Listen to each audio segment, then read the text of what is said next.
Hi guys, ఇప్పుడు అన్ని రంగాల్లో మార్పులు వచ్చినట్టు సినిమా ఫీల్డ్లో కూడా చాలా మార్పులు వచ్చాయి.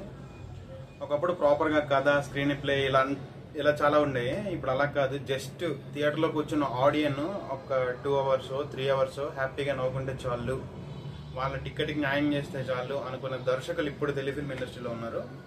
సో అలాంటి దర్శకుల ప్రస్తావన వస్తే ఫస్ట్ అనుదీప్ కేవి గురించి మాట్లాడుకోవాలి. ఇప్పుడు జాతిరత్నంలో సినిమా ఉంది, మనం అందరం పగలబడి నవ్వుతాం, లాజిక్లు వదిలేస్తాం, సినిమా చివరి వరకు కూడా నవ్వుతూనే ఉంటాం.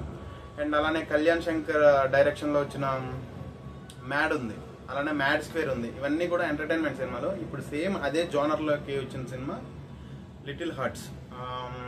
సాయి మార్తాండ్ అనే అబ్బాయి ఈ సినిమాతో దర్శకుడిగా పరిచయం అయ్యాడు. అండ్ ఈ సినిమా రేపు విడుదల కనుంది, September 5th. అండ్ రేపు విడుదల కంటే ముందు కొన్ని చోట్ల ఈ సినిమాకి సంబంధించిన ప్రీమియర్ షోస్ వేశారు.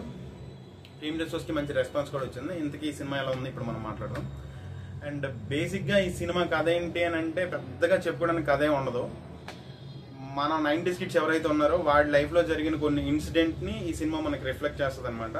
సో ఆ అనుభవాలన్నీ మనకు గుర్తొస్తాయి. ఫస్ట్ ఆఫ్ ఆల్ సినిమా కథ విషయానికి వస్తే బ్రీఫ్గా మాట్లాడుకుంటే, అఖిల్, మౌలి అనే క్యారెక్టర్ పేరు అఖిల్ అనేవాడు ఏంటంటే ఎంసెట్ ఎగ్జామ్లో ఫెయిల్ అవుతాడు. బేసిక్గా వాళ్ళ నాన్న ఏంటి, బీటెక్ చదువుకుంటే బతుకులు బాగుపడిపోతాయి అనుకునే టైపు.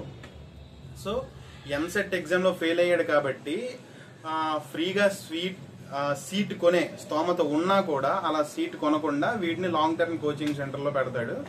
సో అక్కడ ఈడికి క్యాత్యాని అని ఒక అమ్మాయి పరిచయం అవుతుంది. తన పేరు శివాని నాగరం. సో వీళ్ళిద్దరి మధ్య పరిచయం, ఫ్రెండ్షిప్, అదే ఆ పరిచయం ప్రేమగా ఎలా మారింది, తర్వాత వీళ్ళిద్దరు కలిసారా, అసలు వీళ్ళ జీవితాల్లో జరిగిన ఇన్సిడెంట్స్ ఏంటి అని అనేది ఈ సినిమా కథ. మామూలుగా కథ విషయానికి వస్తే, అండ్ ఈ సినిమా first of all Sai Marthand ఎవరైతే ఉన్నారో డైరెక్టర్, సినిమా రాసినప్పుడే ఒకటి ఫిక్స్ అయి ఉన్నాడు. నాకు తెలిసి ఖచ్చితంగా ప్రేక్షకుడు నవ్వించాలి అనే ఇంటెన్షన్తో ఉన్నట్టున్నాడు.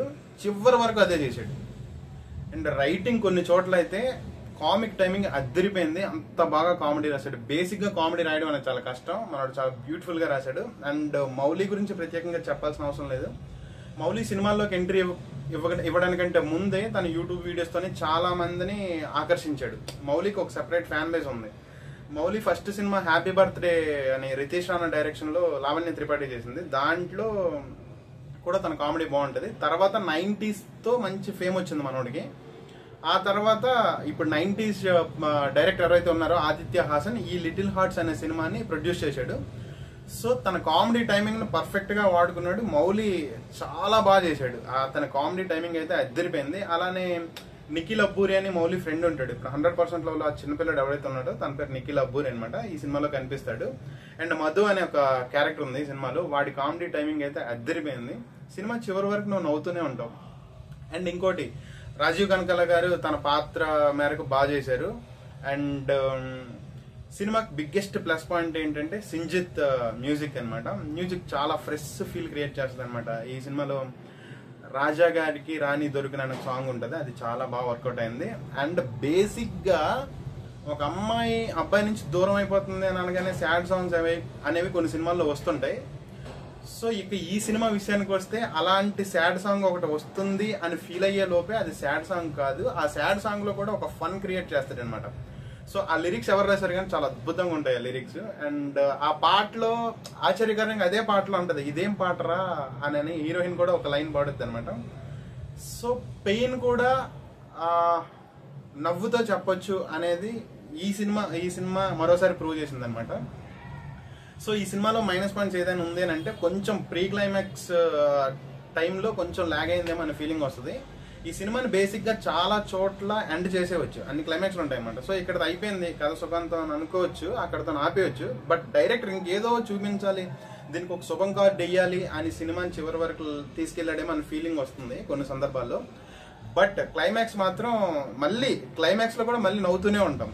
అండ్ ఏంటి అని అంటే ఫస్ట్ ఈ కథను స్టార్ట్ చేసినప్పుడు జియో సిమ్ రాకముందు, జియో సిమ్ వచ్చిన తర్వాత అంటూ మొదలు పెట్టాడు. బట్ జియో సిమ్ వచ్చిన తర్వాత కరోనా సెకండ్ వేవ్ వచ్చి దాటిపోయిన తర్వాత అండ్ క్యాత్యానికి అండ్ అఖిల్ జర్నీ అనేది ఎలా సాగింది అని అనేది చాలా ఫన్నీ వేలో చాలా అద్భుతంగా చెప్పాడు.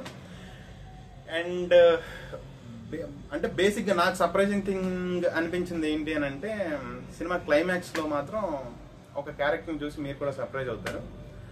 సో ఓవరాల్గా అయితే ఈ సినిమా నాకు విపరీతంగా నచ్చింది. డెఫినెట్గా మీకు నచ్చుద్ది. ఖచ్చితంగా మీరు థియేటర్లో కూర్చొని సినిమా చూసారంటే ఖచ్చితంగా నవ్వుతారు, కనీసం ఒక 10 సార్లు నవ్వుతారు, దానికి నేను గ్యారంటీ. డెఫినెట్లీ వర్త్ వాచ్, థియేటర్కి వెళ్ళి చూడొచ్చు. అండ్ రేటింగ్స్ అంటే నేను రేటింగ్స్తో కొలమానం చేయలేను సినిమాని, ఇది నా పర్సనల్ ఒపీనియన్. అండ్ డెఫినెట్లీ మీకు నచ్చుద్దని నేను అనుకుంటున్నాను. దట్స్ ఇట్, అంతే. లిటిల్ హార్ట్స్ చాలా మంది బిగ్ హార్ట్స్ని గెలుచుకుందని చెప్తాను, బట్ అక్కడక్కడ కొన్ని హోల్స్ కూడా ఉన్నాయి. లాజిక్ ఇంకెందుకు, హ్యాపీగా నవ్వుకున్నాం. 2 గంటల 19 నిమిషాలు ఎంత ఉందో సినిమా డ్యూరేషన్, నవ్వుతూనే ఉన్నాం. అండ్ మీరు కూడా చూడండి, నవ్వుతారు. థ్యాంక్స్.